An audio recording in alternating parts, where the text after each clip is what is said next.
I'd like to welcome everybody to the Burke County Board of Commissioners pre-agenda meeting for Tuesday, November 1st, 2022 at 3 p.m. Madam Clerk, we have all 5 commissioners in attendance, our county finance officer, our county attorney, and our county manager, Madam Clerk. I would like to remind everyone to please silence your mobile devices. And any speakers that come to the lectern, please make sure that the red light comes on so those folks that watching on YouTube can hear what you have to say. And Madam Clerk, I do want to say that it feels like a new room in here. If y'all haven't noticed, we got new carpet and new wall coverings over there, so it looks fantastic. And Thank you, Mr. Chairman. Got that new carpet smell. So, thank you, Madam Clerk. Gentlemen, our first item is approval of the agenda. You've had the agenda to review. What's the pleasure of the... So, Mr. Chairman. Thank you, Commissioner Abley. All those in favor of approval of the agenda signify with uplifted hand. That is 5-0, Madam Clerk. We'll move on to our third item on the agenda, presentations. Is Caitlin here? Or Kay, will you? This is for Pet of the Month. This will be presented by Kay. Thank you, Mr. Chairman, members of the boards, members of the audience. I'm filling in for Caitlin Settlemeyer, the Animal Services Director. She will be here with our Dog and Cat of the Month at the regular meeting. She is tied up at the shelter today. I would like to remind folks that on November 12th, if you're a veteran, your adoption fees are sponsored at the Animal Services Center if you would like to adopt a pet, and they are also reduced for the general public as well. So free for veterans, reduced for the general public during National Shelter Appreciation Week, but on Veterans Day, November 12th, we're closed on November 11th, but on the 12th, it's free for veterans. Fantastic. Gentlemen, comments, questions for Kay?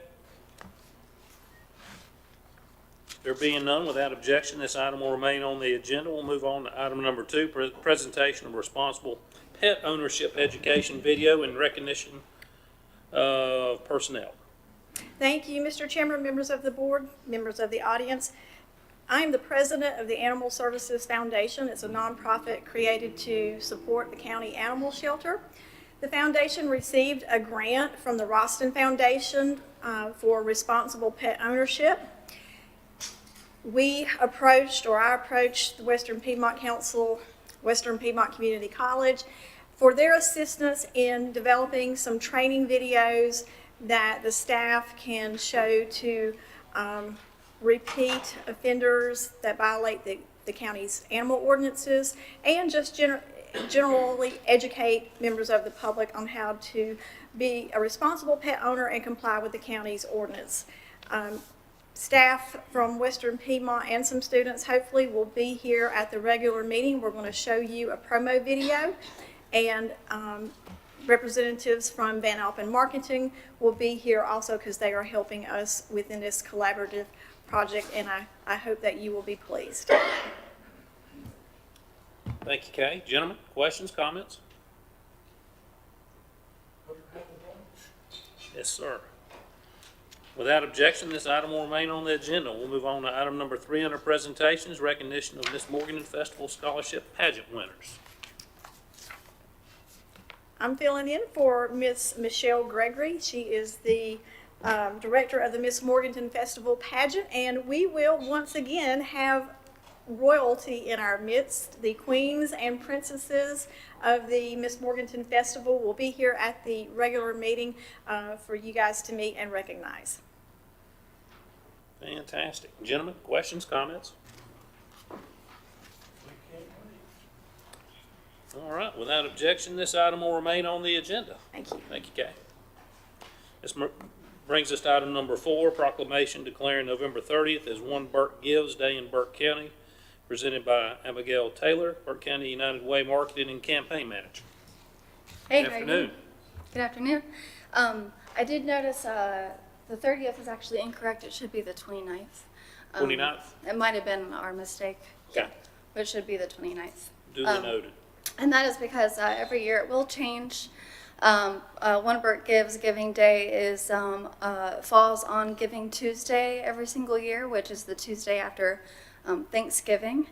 And so this year is our third year doing this, and we're very excited because within 2 years, the first year we raised together as a community with 30 nonprofits participating in fundraising. We raised $50,000 the first year together, and then that doubled the next year. So we're hoping for even bigger numbers to support our nonprofits that participate this year. So far we have more than 20 participating, and hoping to have a lot more come through the next few days. The other thing I just wanted to mention is One Bird Gives is an online virtual fundraising website. So anyone at any time during the 24-hour span of the 29th can go to onebirdgives.org and give to as many nonprofits as they want to, or just one. And so not only that, they'll be able to get on there and share, as well as participate in helping nonprofits win prizes, helping nonprofits get up on a leaderboard. It'll be sort of a gamification of getting nonprofits donations. Yeah, do we have any questions for me about that? Gentlemen, questions, comments? Mr. Chairman, how much did we raise last year? What's the target we got to beat this year? We'd like to beat this year. Sure. Last year, we raised in all $104,000. That was spread between 29 nonprofits. Our goal this year is to raise that by at least 10%. So hopefully we'll surpass that. Good deal. Yes. Thank you. Any other questions or comments? Fantastic what you're doing. Okay. Thank you. Thank you very much. Gentlemen, without objection, this item will remain on the agenda. We'll move on to item number 5, finance update for the period ending September 30th, 2022, presented by Ed Phillips, our TDA director. Good afternoon. Good afternoon. Today is November 1st. Yesterday was the end of October. Let me tell you, it was a record October for tourism in Burke County. The leaves, by most account, were the best they've been, and beautiful in many, many, many years. We ran trolley tours last week and the week before, 7 days a week. So our trolley was leaving Morganton, going up the mountain to Linville Falls Winery, the Christmas shop up there, and then back by the Brown Mountain Overlook and back into Morganton. And we had folks come from all over North Carolina, upstate South Carolina, far away as Jacksonville, Florida. It was a very successful campaign and brings people to Burke County, so that's what we're all about. Our financial report for the period that ended September 30th. So we have an annual budget of revenue, occupancy tax revenue of $750,000. For the first month, July, and you have to remember we're always 2 months behind in collection, we collected $106,862. I can also tell you that July, August, and September set new records for occupancy tax. That's not all reflected here, but will be in future reports. Expenses are in line. Trolley revenue, which goes through September 30th, we had a line item for the whole year of $7,500, and we've already beat that in the first 3 months, so we're doing really well on that. On the balance sheet, which is the next page, as of September 30th, we had $711,000 roughly in the bank. There are liabilities payable to the city of Morgan and the town of Valdez for their portion of the occupancy tax that they have not drawn down yet. So liabilities totals $128,000, which leaves us with $624,739 as a retained earning. We're in good financial position. Our audit will be completed shortly. I think Margaret and I just got a final bill from them, and we'll have the audit here shortly, which we'll distribute to you guys as soon as that comes in. Gentlemen, questions comments for Ed? Mr. Chairman, I might ask one, item number 41, plan. You're showing miscellaneous income 44,500. What is that? So most of that is, we have Our State Magazine co-op advertising program where we actually buy the space and then we sell ads in it to Burke County businesses. And so most of that revenue will come back to us as a miscellaneous income item for that ad. Okay. Thank you. Yep. Any other questions or comments? Ed, on the trolley tours, what percentage is repeat customers? Oh, we had a lot of repeats this year. So we've started these tours in fall of 2016. So we've been running 6 years, and I would say we had probably, 20% is a rough guess of repeats from previous years. People come, they didn't get the dates they wanted last year, so they signed up early to get a better date, maybe in their eyes. They brought friends and family with them. We had large groups this year. We had church groups and we had a group of ladies from Lake Norman called the Golden Girls that came up, and they rented the trolley for a whole day, and then they split their group in half. Half of them stayed in town, shopped around, while the other half went on a tour. Then in the afternoon, we switched, flip-flopped them, and came back, and so that was productive. We had a church group from out of town come in. I believe they were also from Mooresville area. Charlotte, you may have seen in the paper today, we're starting to do a lot of research on where our folks are coming from to visit Burke County. And we already know Charlotte's area, the greater Charlotte market's our #1 market. And so we get a lot of folks come here for that. And that reflects on our trolley tours as well. Ed, thank you. Gentlemen, without objection, this item will remain on the agenda. Item number 6, introduction of new emergency communications director, this week presented by our county manager, Brian Steen.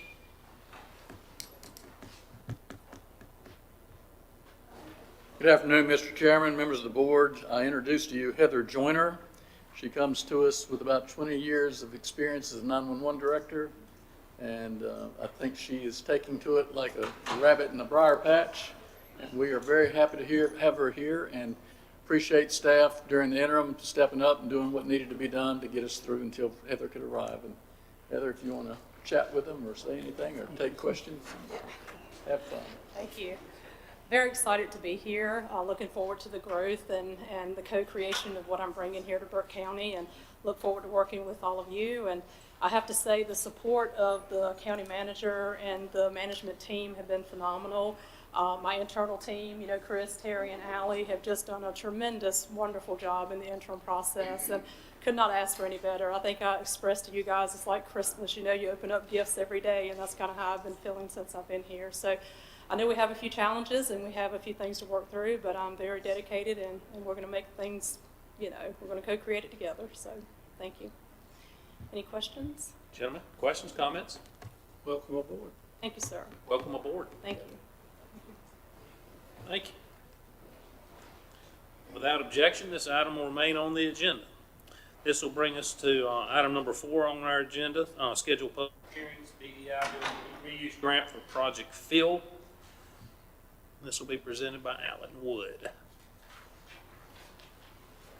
Afternoon. Good afternoon. It's a pleasure to be back and see you gentlemen again. Appreciate the opportunity. We have a building reuse grant calling Project Phil. This is a $500,000 grant, 78 plus new jobs, averaging $48,900 per. That's 120% of our current county average.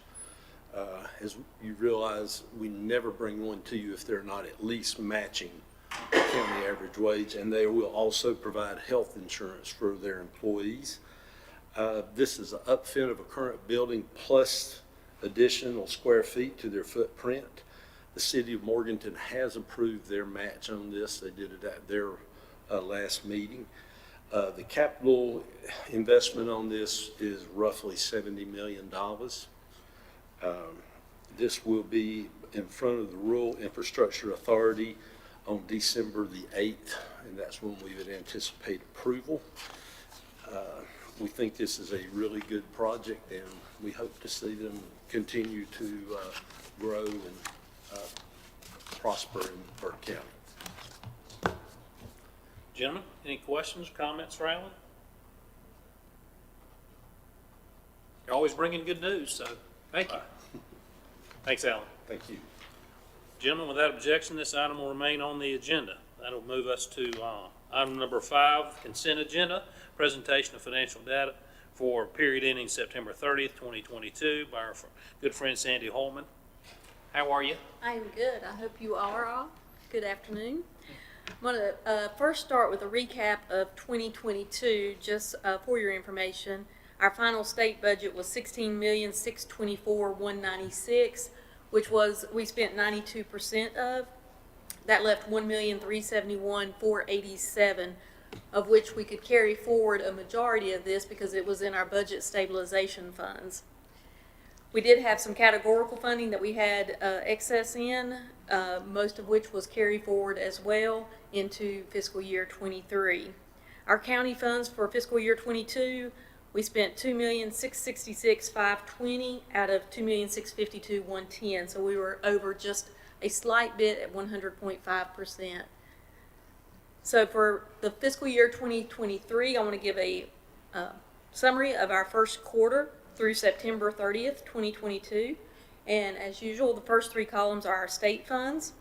We have received the state budget this year with our baseline budget of $14,014,839 with additional allocations of $2,383,418 for a total state budget through September at $16,398,257, of which we've spent $3,648,424, or 22.2%, which is average for what we do in the first quarter of a new fiscal year. It doesn't include any items that are encumbered, so these are actual expenditures through September 30th. The majority of the other allocations that you see listed below include the budget stabilization funds that we had received from the state to help with the decline due to COVID, and then other additional allocations for grants and special projects and other funds. These funds are generally considered non-recurring because they are grants or special allocations through the year, and so that's why they come to us separately. The next 3 columns are our county budget, which through September 30th, our county budget is $2,696,610, which we've utilized. Make sure I'm at the right spot here. 34.9% of our budget through September 30th. This is higher than normal, but we had some projects that were ongoing at the end of the fiscal year, and then salaries and benefit increases did cause that to be a little higher than what you see normal in normal years. The final 3 columns are our institutional budget, which is budgeted at $6,371,479, which includes student financial aid, grants, self-supporting courses, and our bookstore, just to name a few. We are utilizing the remainder of any of our CARES and American Recovery Plan grant funds, and most of the items that are in institutional are restricted in nature as to what we can use those funds for. But student aid and the bookstore usually count for close to 90% of the expenditures. Total combined college budget for fiscal year 23 is $25,466,346, which we've expended $7,109,631, which is 27.9% of our college budget. The next slide shows the breakdown of expenditure categories for county expenditures for your benefit.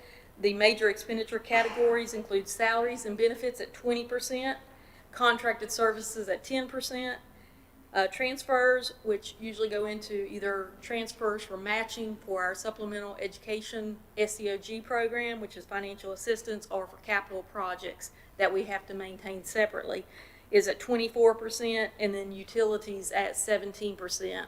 So those are our top categories for fiscal year 23 in the first quarter. Are there any questions that I can answer for the commissioners? Gentlemen, questions, comments? 2 questions, Mr. Chairman. Give us an update on enrollment and the Skilled Trade Center as second. So the enrollment for the fall semester was down from what we had anticipated and hoped for. We're down about 3% total for curriculum. Our Con Ed and basic skills is actually up slightly from where it had been in previous years. Coming out of COVID has definitely helped. We feel like our Con Ed can definitely increase more, and we're concentrating on a lot of our workforce development programs and short-term certificates. That's where we feel like growth is. We did start our spring registration this past Monday, and so we're watching that closely as well to tell how that's going to go for the next fiscal year, because obviously we're funded in arrears, so what we do now will affect that. But our budget stabilization funds are helping us through this decline that we've had in enrollment, and also the CARES Act money that we've been able to draw down lost revenues, so that will help in next fiscal year. But we are still watching that closely because curriculum enrollment is down slightly. The skilled trades building is going along nicely. We're at about 46% completion. Our anticipated completion date is still May of 2023. Knock on some wood.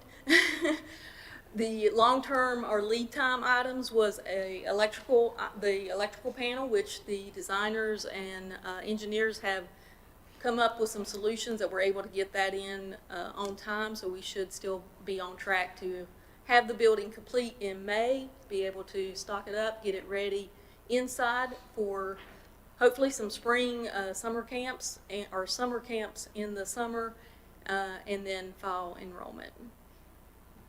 I'm sorry, Mr. Chairman, I got one more question. Skilled Trade Center, I think we'd all agree that it was kind of geared for males. How is this center going to touch females?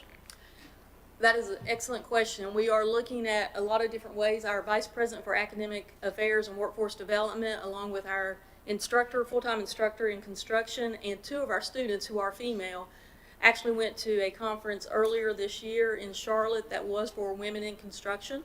We're working with some folks that are local to Burke County, a licensed electrician that actually works out of Conley Springs, to see what are some things that she can give as far as perspectives from the female area, and just looking at all different types of enrollment mechanisms that we can do in urban cities at work that we could also pull down into the rural counties as well and reach those students. But we do have at least 2 students who are female in the program, and they are enjoying the program and doing very, very well. That's all, Mr. Chairman. Thank you. Sir. Any other questions, comments? Mr. Chairman, just one, Sandy, nothing we can do about it but take note of it. But the insurance and utility combined is still running us almost a third of your budget.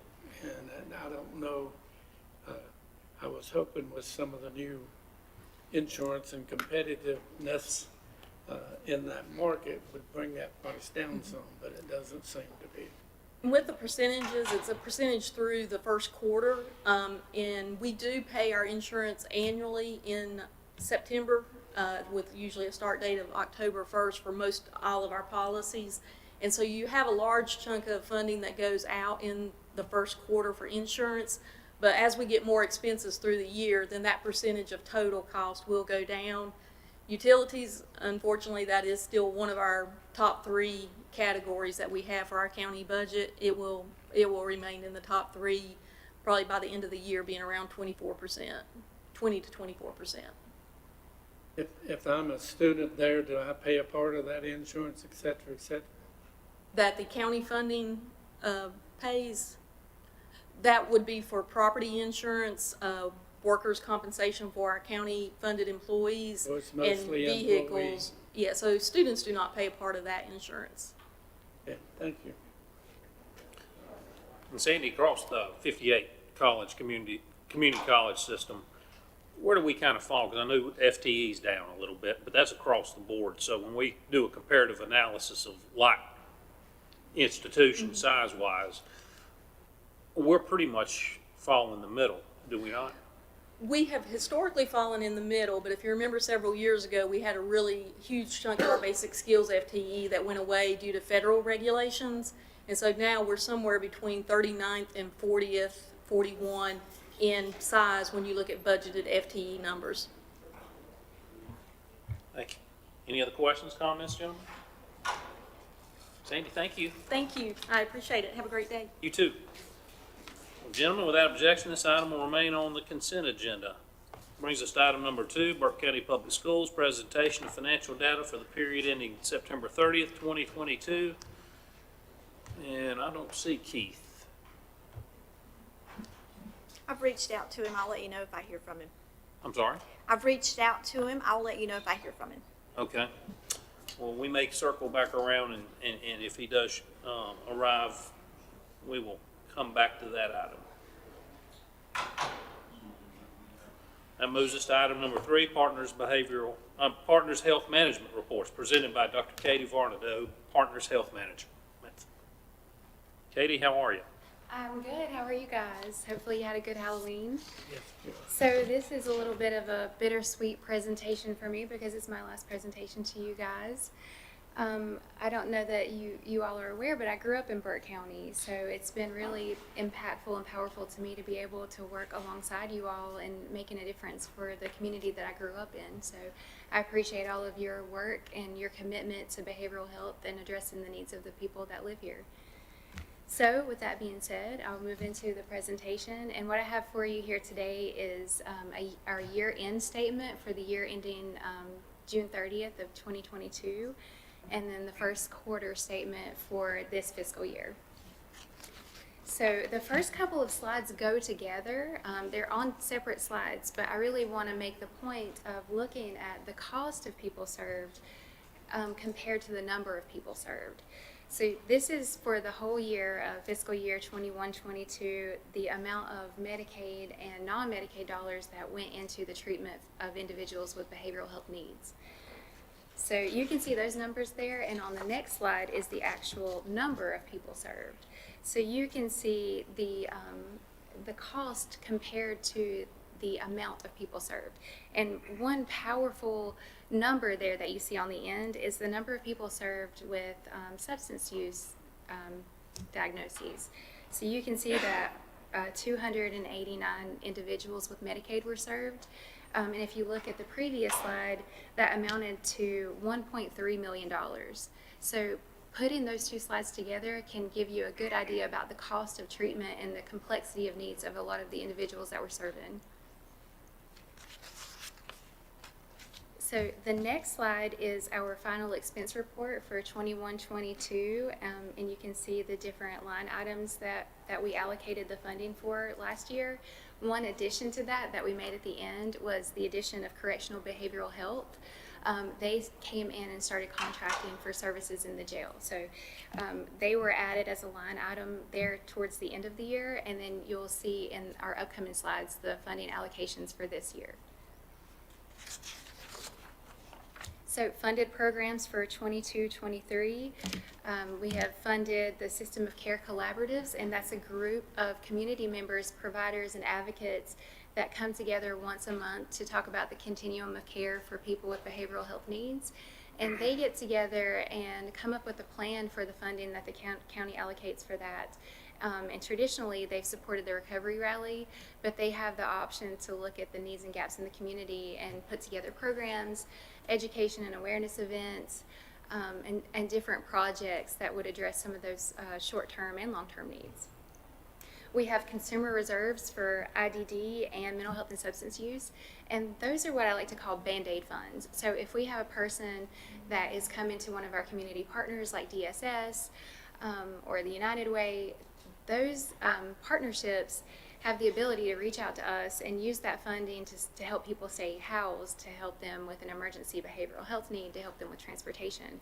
So there are a lot of flexibility around those funds, but it's to prevent and help see a person through a crisis. Whole person transitional care, this is an internal group that works with DJJ and with DSS to help individuals and youth transition from DJJ programs back into the community. So our jail services, and this is a new one, correctional behavioral health. We have been working with the jail and correctional behavioral health and Catawba Valley Health to create a support system both inside and outside the jail. So correctional behavioral health is coming in and they're doing mental health clinics and covering mental health assessments to help the administrator meet the guidelines in the state regulations that he has.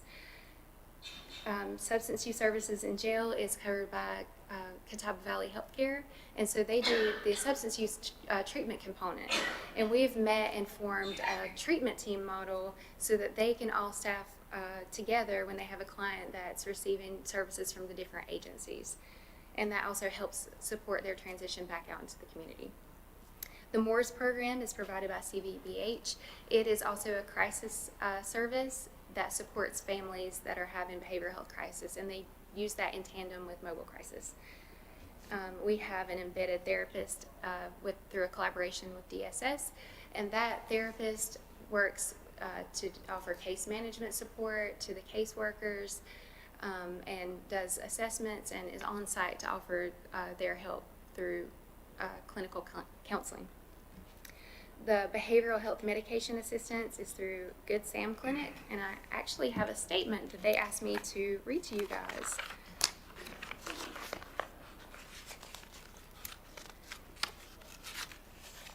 So first, thank you all for being able to provide this assistance for Burke County residents who are uninsured. The past 2 years have been challenging mentally for many, and your support has made it easier for us to continue to provide quality care for our patients. Not only supplying them with mental health prescriptions, but also taking care of their comorbid illnesses such as diabetes, hypertension, asthma, congestive heart failure, and many others. In 2021, we served 214 mental health patients and filled over 1,000 prescriptions for these patients. Not a single patient that was a part of Good Samaritan Clinic went without needed mental health medication because they could not afford it. So on behalf of Good Sam Clinic, thank you for that. And so our next slide is support groups for NAMI, and they offer an open support group for anyone that needs that interaction with a collaborative group. That they talk about mental health resources, substance use resources, and they offer that peer-to-peer component. Anyone is welcome to come into these groups. And then we have housing reserves and case management that Partners provides. And so that housing reserve is also that Band-Aid fund where if someone's about to lose their home, we can step in and offer assistance there to prevent that. And the case management is an additional support to keep that person housed in a stable environment. And then the last slide is our first quarter of expenses. So that is line by line of all of those different services and programs that we are funding for this fiscal year. And so do you guys have any questions about that before I give you a little bit of a tailored plan update? Gentlemen, any questions so far? Comments? Mr. Chairman. Katie, going back to maybe your second and third slides, I'm looking at the intellectual development disabilities. If I did the math right, it looks like we're spending about $75,000 per client. Can you just give us some rough idea of what kinds of things are we paying for with that $75,000? So are you asking specifically about the intellectual and developmental disabilities line item? Yes. So that population of people has a lot of complex needs, and that includes therapy from speech therapy. We have the money that goes toward their treatment. It covers a vast array of things that support them and their families. And the amount of money that's spent does speak to the complexity of the need. So Partners, especially as we're moving toward tailored plan and looking at whole person wellness, that will likely continue to increase as we're providing more supports through physical health and pharmacy. So our mission is to cover all of the needs of this population with those needs, if that makes sense. Would those funds include housing for some of those folks, institutionalized type setting, or not? It just depends on what their recommendations are in their assessment. So if they receive an assessment and it's recommended that they have placement somewhere residential, then we would look at qualifying them for that, and if Medicaid covers it. Also, a neat thing that's going on in Burke County is the Healthy Opportunities Pilot. So that is coming from the state, and it looks to address those social determinants of health, like housing. So we would be able to contract with providers to provide housing, or not just providers, but helping services organizations that do this type of work. They would essentially be able to bill Medicaid for it. Gentlemen, any other questions or comments? Mr. Chairman, these numbers that she gave us are for Burke County. So what is the entire package for mental health these days? What is their total budget for all the counties? For all the counties, for all of the Medicaid expenditures, I will have to get back to you on that if that's okay. It's okay, just curious, just analyzing within myself how much have grown since we've been a part of the mental health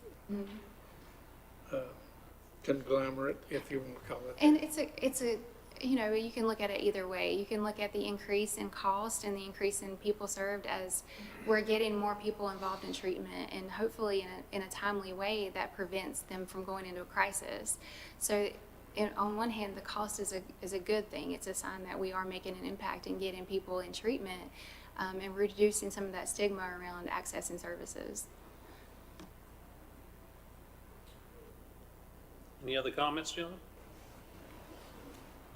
So my last comments to you all are about the delay of tailored plan launch. We were set to get started with that December 1st was our original go live date. The state has pushed that back until April of next year. So we will have some services that go live December 1st. And the biggest piece of tailored plan is actually the care management piece. That will still go live December 1st. All of the rest of it will go live in April of next year. So we're working to build up the provider networks and actually the IT infrastructure to make sure that that will support all of the people that we're serving when we do go live. And that's across the state, not just with partners. Comments, questions? Thank you. Wish you Thank well you. in your future endeavor. Well, thank you. Thank you guys so much. Thank you. Well, without objection, gentlemen, this item will remain on the consent agenda. That'll move us on to item number 4 on our consent agenda. This will be presented by our clerk, and this is to appointment to Child Protection, Child Fatality Prevention Team. Thank you, I think I got Mr. it all said correctly. It is. Thank you, Mr. Chairman, members of the board, members of the public. This is a request to appoint Kathy Smith to the Child Protection, Child Fatality Prevention Team, seat number 3, which represent a parent with a child under the age of 18, to complete the remainder of a 3-year term ending April 30th, 2025, and grant an exception to the residency provision of the Burke County Code of Ordinances, Section 2-88, residency.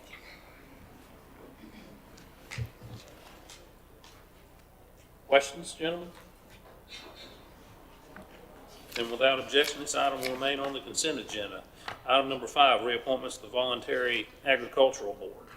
Thank you, Mr. Chairman. This is a request to reappoint Barry Clark, seat number 3, Farming, Josh Pless, seat number 5 at large. I'm sorry, that was seat number 4 at large.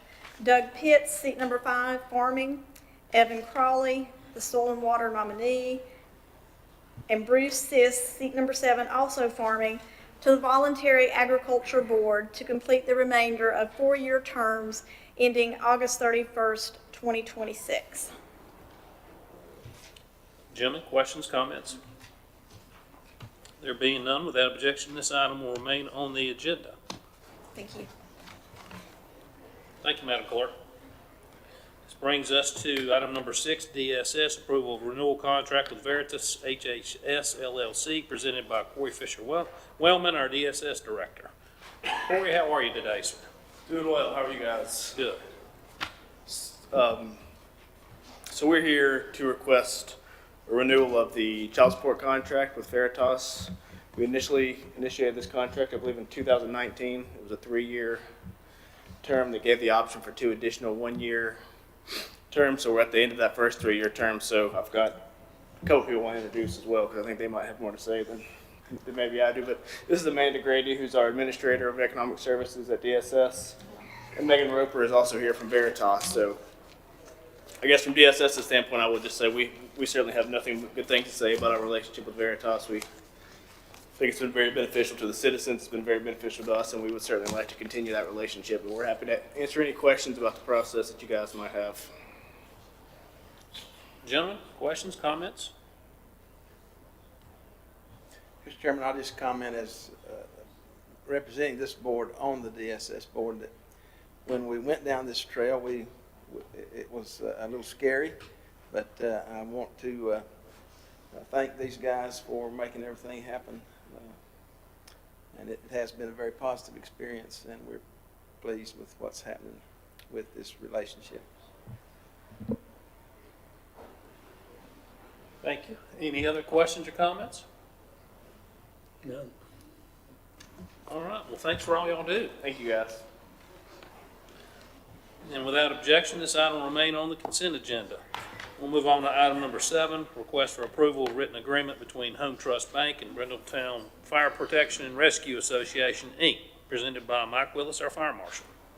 Mike, how are you, sir? Good, sir. Thank you, Mr. Chairman, Commissioners. This is the same agreement that y'all has been before you several times with different fire departments. Brindletown Fire and Rescue is purchasing a new truck to add to their fleet and replace some. It's just much needed based on their district. So they have entered into this agreement between Home Trust, and part of that is your blessing on the letter saying that they're in good standing with the county financially. We have from Brindletown, we have Mr. Brian Williams, board secretary, and Mr. Glenn McCurry, who is the treasurer of their board, if you have any specific questions about it. Gentlemen, questions, comments? Mr. Chairman, the only question I have, Mike, will this necessitate a tax increase for that department? Or No, the sir. county? No, Well, sir. no. That's the only question I had. Thank you. Mike, what's the backlog on getting equipment? You've already got the truck, correct? It's already here. Okay, good. Any other questions, comments? All right, thank you, Mike. Yes, sir. Gentlemen, without objection, this item will remain on the consent agenda.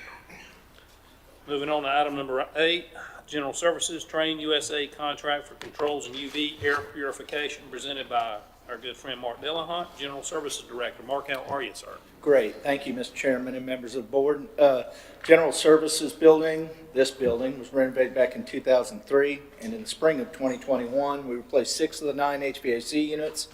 As a result, the newer units are now running off a control system that is nearly 20 years old. If we did have a problem with the controls, it would be nearly impossible to find replacement components.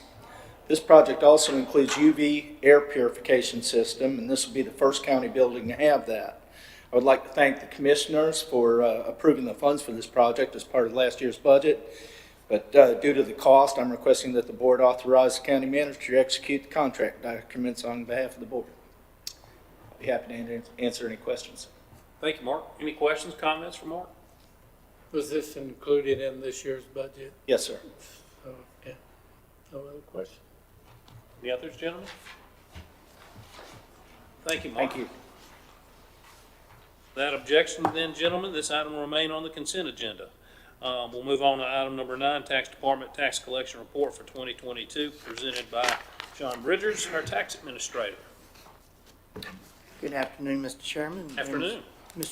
Members of the board. For the month of, month of October, through October, we've collected $33,669,073.86, which is 73.51% of our annual budget, leaving us with $12,130,926.14 left to collect. I don't have figures for motor tax, vehicle tax. That system is down all across the state, and so unfortunately I can't get those figures for you.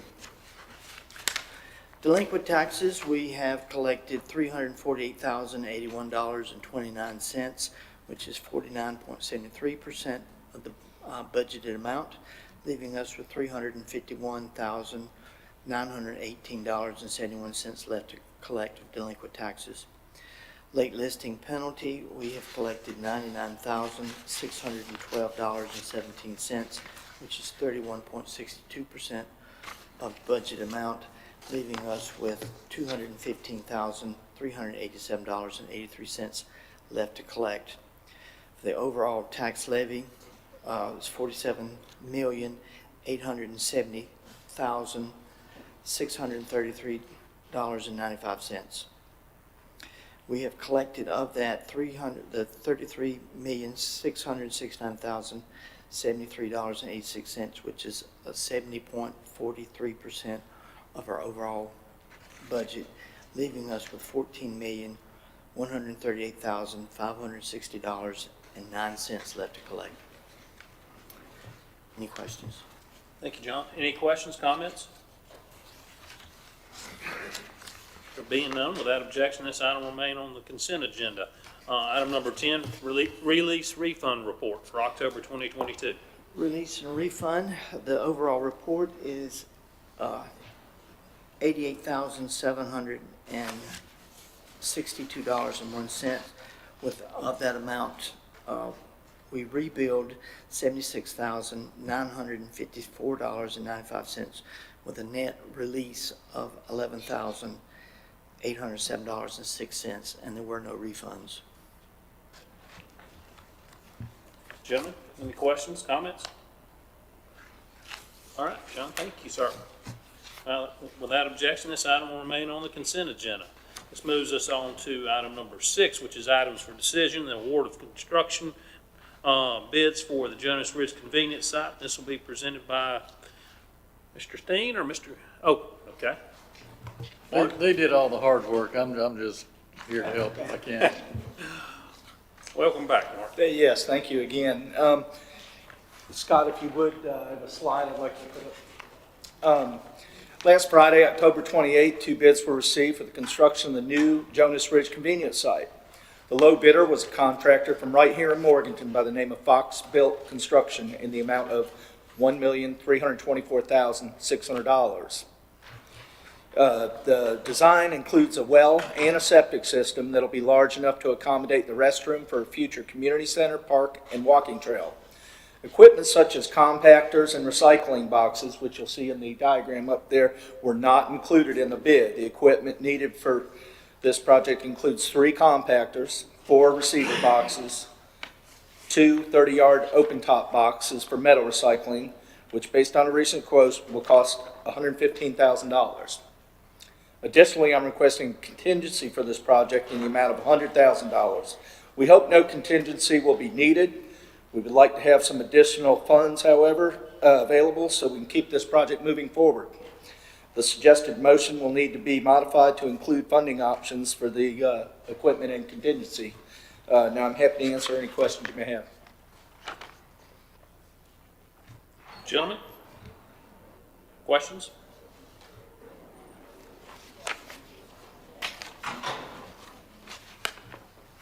Mr. Chairman, Mark, you'll be coming back later for monies for parks, is that, or a future park, or what's on tap there?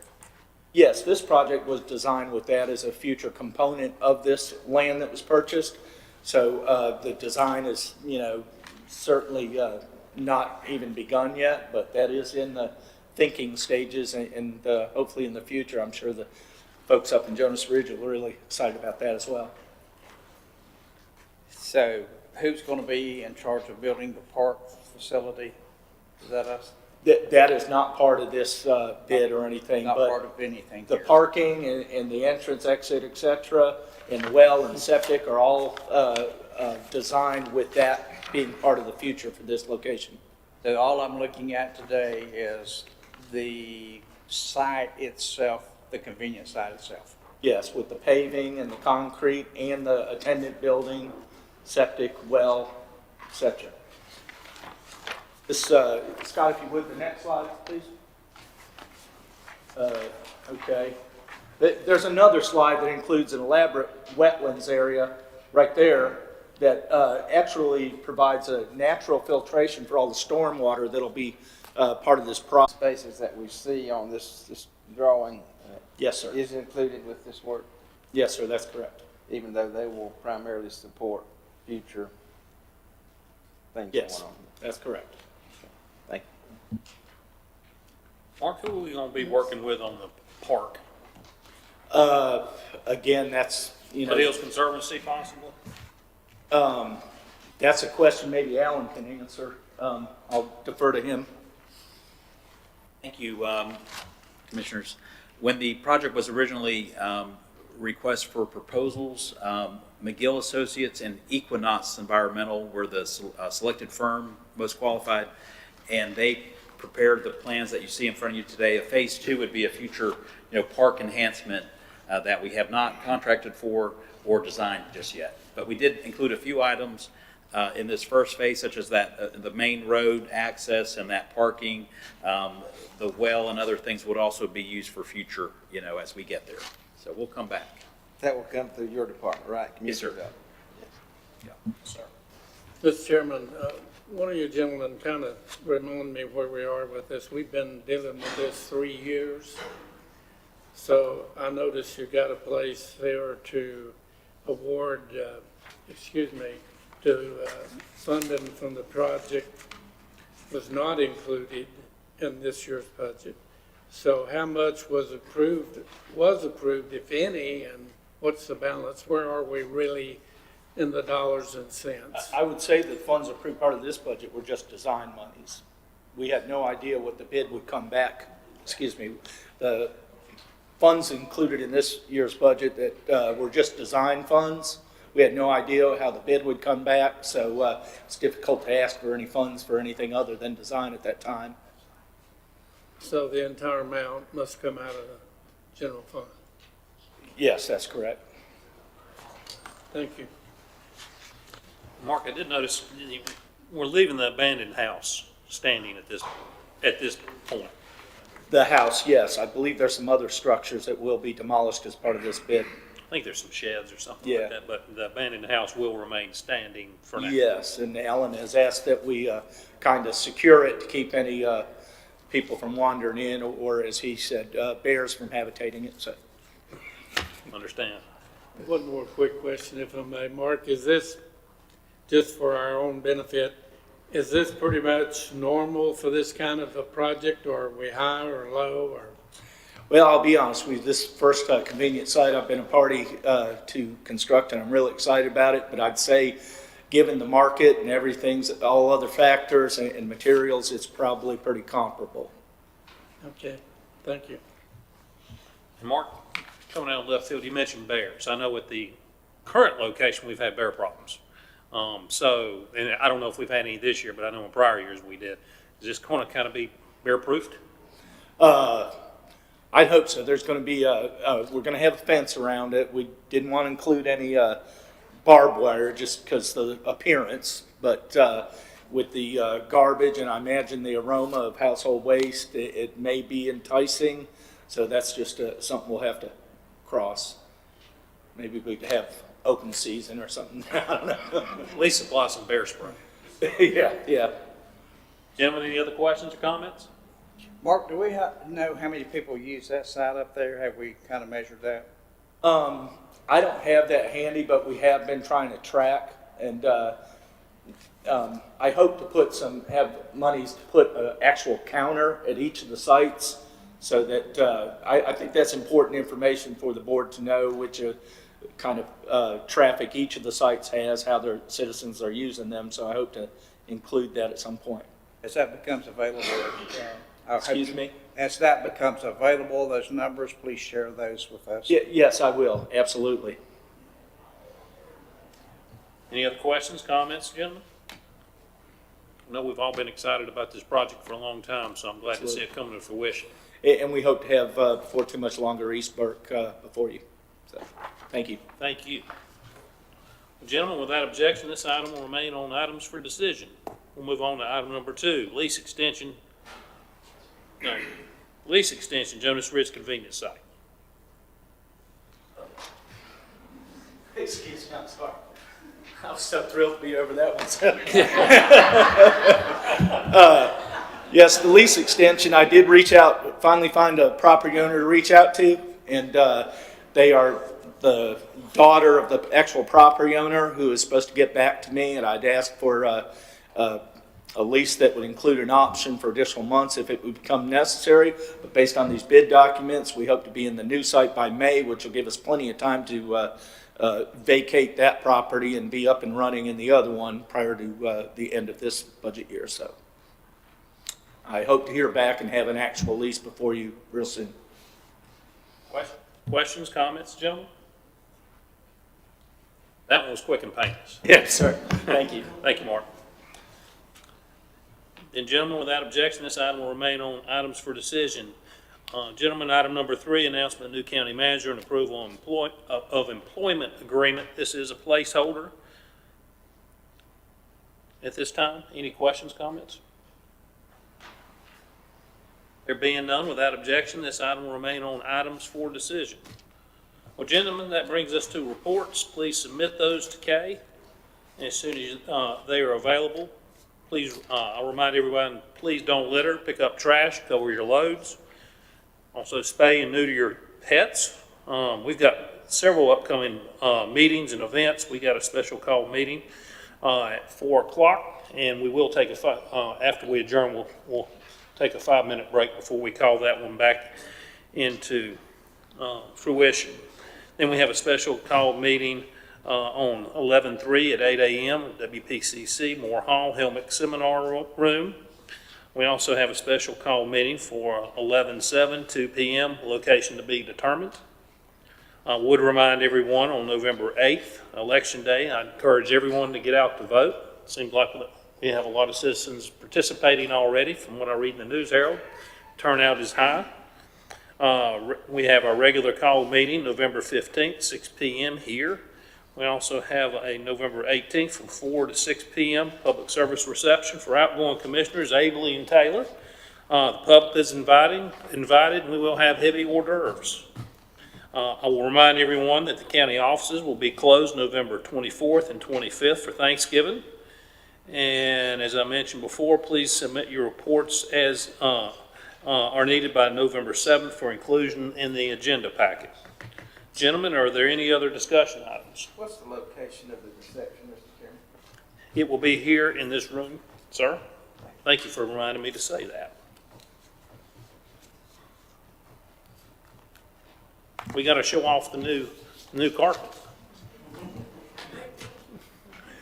Any other questions or comments?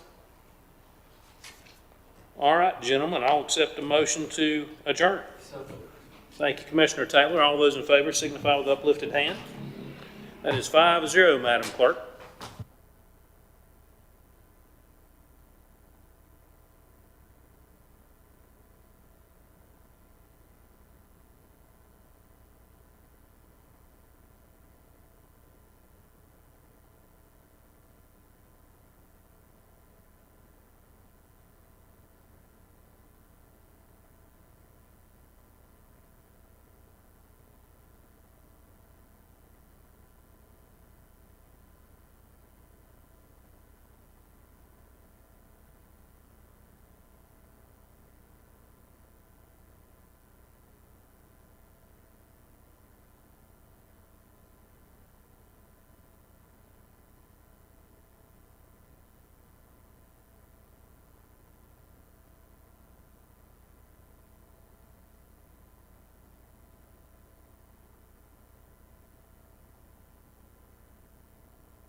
better get started before crime spikes in the county. So I'd like to welcome everybody to the Burke County Board of Commissioners special meeting for Tuesday, November 1st, 2022 at 4:08. Madam Clerk, we have all 5 commissioners in attendance, our county finance officer, our county manager, and our county attorney. Madam Clerk, like I said, I'd like to welcome everybody. Please silence your mobile devices. And if you come to the microphone, well, we don't have to worry about the red light this time. We've got Scott's got us taken care of, so we're good there. At this time, I'm going to ask Pastor Keith Rose from Zion Baptist Church to lead us in the invocation. Let's bow and pray. Dear Heavenly Father, we thank you for the privilege to gather here today, understanding that you're sovereign, holy, and just. Father, you love us. You demonstrated that love when you became flesh and died on the cross. Men, women, boys, and girls. Father, we also thank you that we can gather here today as Mike Tyson, sworn in as sheriff of Burke County. Father, as we do this, may everything done here today bring you glory and bring you honor. Lord, we know that you established government on the Romans 13 to bring peace, to reward righteousness, and to punish evil. Father, as bank stands on this new road, God, I just pray that you would bless him with the wisdom of Solomon, that he might make those tough decisions, and we know that they will surely come.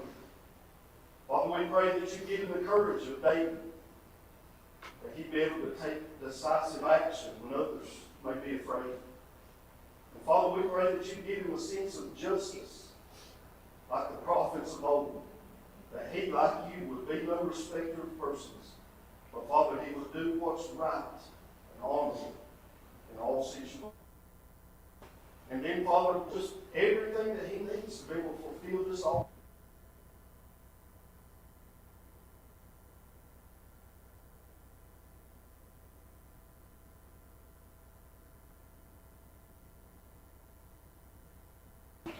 Father, I pray for Renee that you just bless her and Lord, give her peace and understanding to know just what the responsibilities are that her husband's taking on.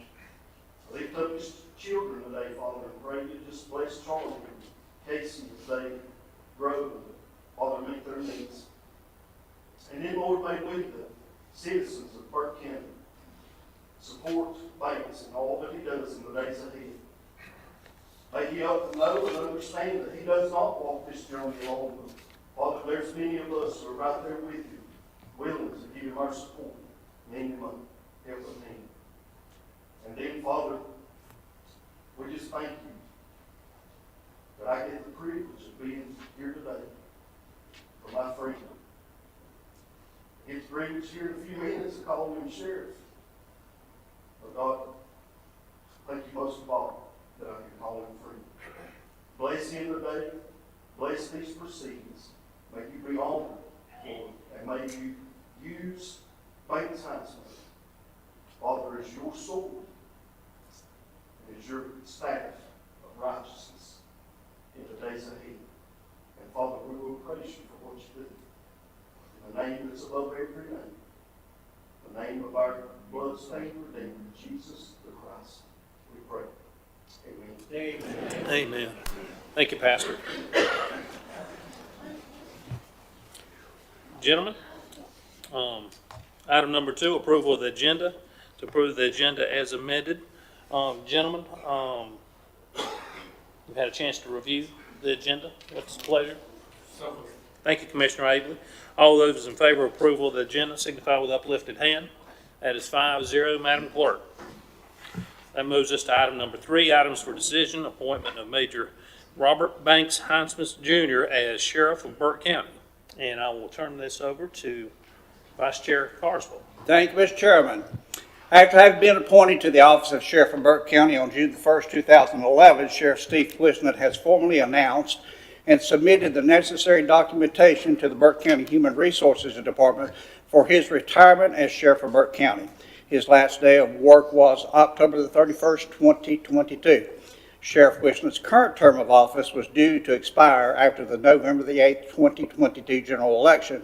Pursuant to the North Carolina General Statutes 162-5, if a vacancy occurs in the office of sheriff, the Board of Commissioners shall appoint a sheriff to supply the vacancy for the residue of the term, who shall possess the same qualifications, enter into the same bond, and be subject to removal as the sheriff regularly elected.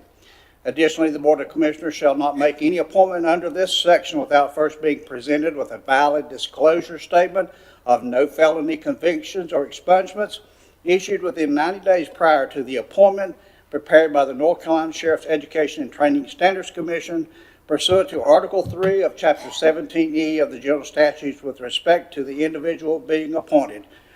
Mr. Chair, that is my summary of where we stand. Thank you, Commissioner Carswell. Gentlemen, what's the pleasure of the board? Mr. Chairman, after having submitted proper documentation as prescribed by the North Carolina General Statutes, the Burke County Board of Commissioners pursuant to North Carolina General Statutes 162-5 now appoints the Honorable Major Robert Banks Heinzman Jr. as Sheriff of Burke County. Further approval of public official bond for Robert Banks Heinzman Jr., Sheriff of Burke County, in the amount of $25,000. Thank you, Commissioner Carswell. You've heard the motion. All those in favor signify with uplifted hand. That motion carried 5-0, Madam Clerk. That brings us to item number 2 under items for decision, oath of office for Sheriff Robert Banks Heinzman Jr., presented by Resident Superior Court Judge Dan Keener. Afternoon. Thank you, Sheriff. Mr. Sheriff. Thanks.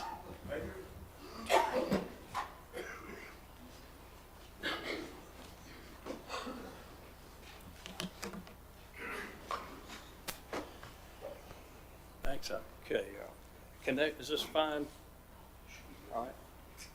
Okay. Very good. If you'll repeat after me. I state your name.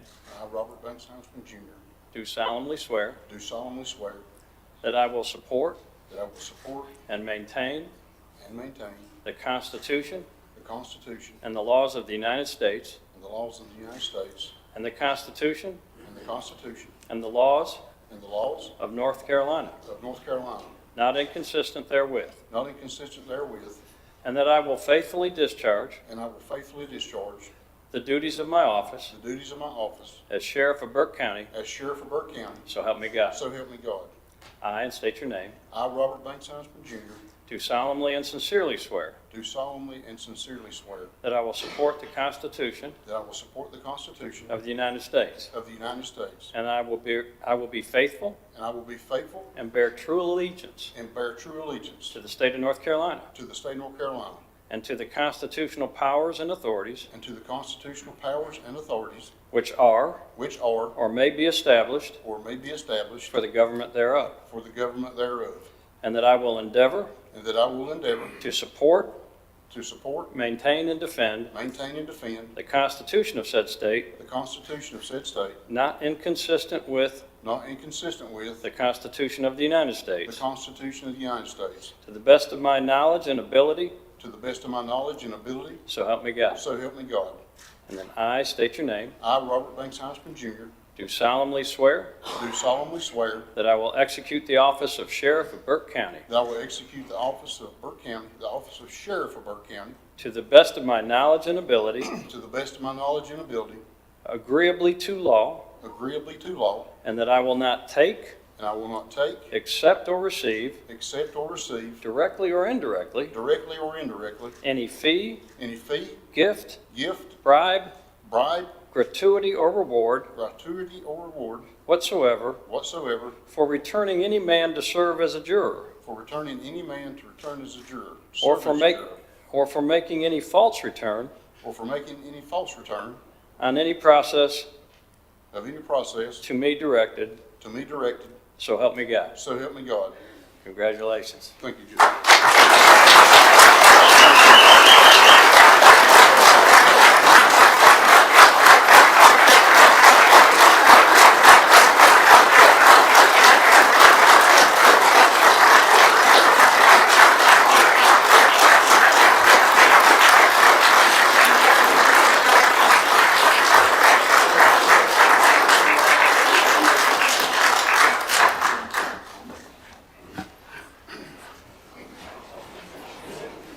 Thanks. There's a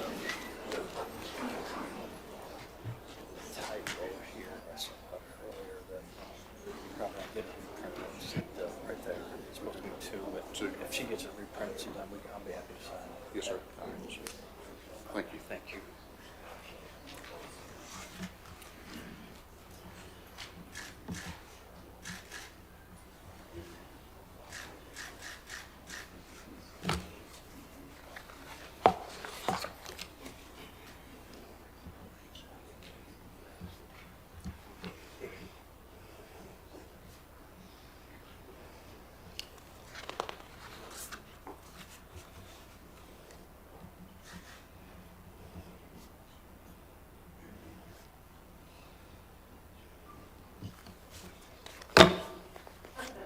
It's done. Sheriff, would you like to say a few words? I think I will. Thank you so much.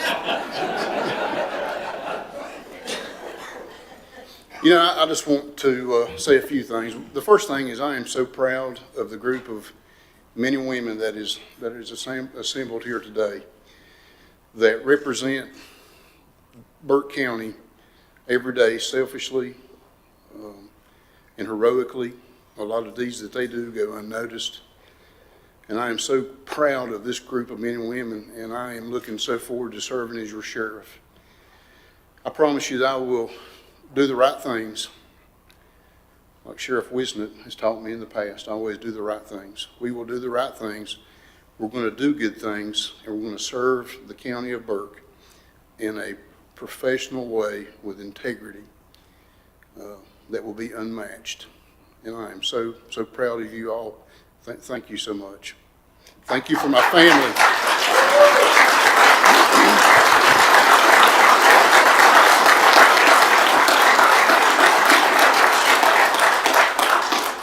I just want to thank my family for supporting me, and you know, just everybody for all the prayers and phone calls over this past year. The election was pretty tough. That was a tough one to go through, and just all the prayers. I could feel the prayers. A lot of people don't know this, but I had a neck issue. I had to have neck surgery back in June, and that pull to get to May was pretty tough. And I could really feel the powers of prayer from everybody. I see people out, Banks, we've been praying for you, and I could definitely feel those prayers, and that's what kept me going, kept me strong. And I just want to say thank you so much for that. And I look forward to serving you. I really do. I'm so excited. Thank you.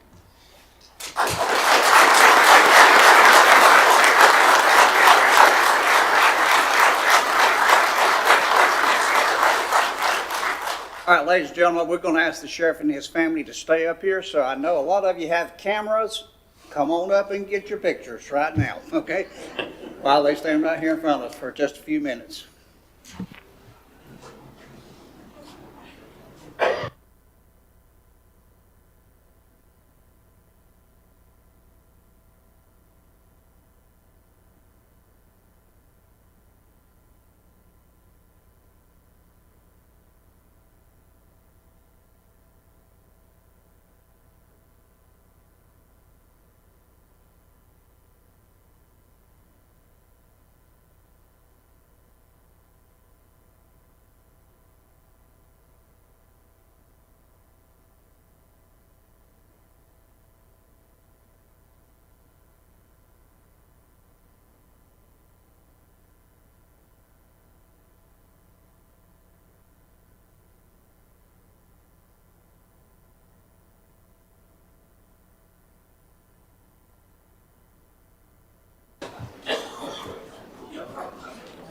Gentlemen, any comments for our new sheriff?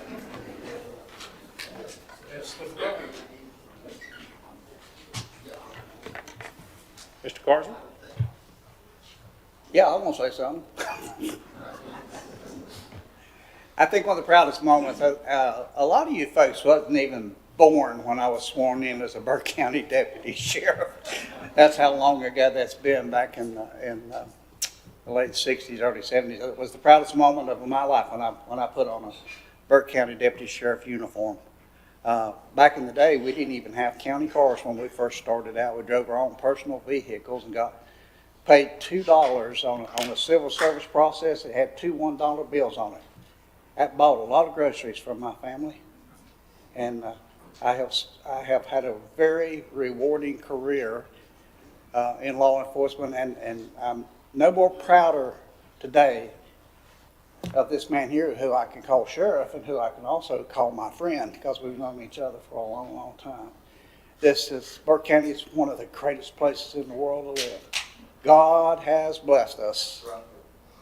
He certainly has. Thank all of you, every one of you here today, for the service that you've provided for this county. We've tried to do what we can for you. We will do better in the future. It's a long road, but we all ride it together. We want you to stay safe, and we want to provide you with everything that we can. For the family, he loves you. I know that for a fact, and I know you love him. So he's protected, and we'll do everything that we can. I'll stop there. Gentlemen, any other comments? I just want to say, Sheriff, that I'm proud to know you and your family, and I do want to echo what Commissioner Carswell said. We're here to support y'all. We appreciate what you do. We've supported you in the past, and we're going to continue to support. You have a wonderful voice to come before us to ask for things that you need, and we're here to make sure you get the necessary equipment to do your job. And like I said, I just want to thank all of you, like I said, and I am very proud to know you, Banks. So thank you, sir. All right, gentlemen, I'll accept a motion to adjourn. All those in favor signify with uplifted hand. That is 5-0, Madam Clerk. Thank you. Sheriff, you can start.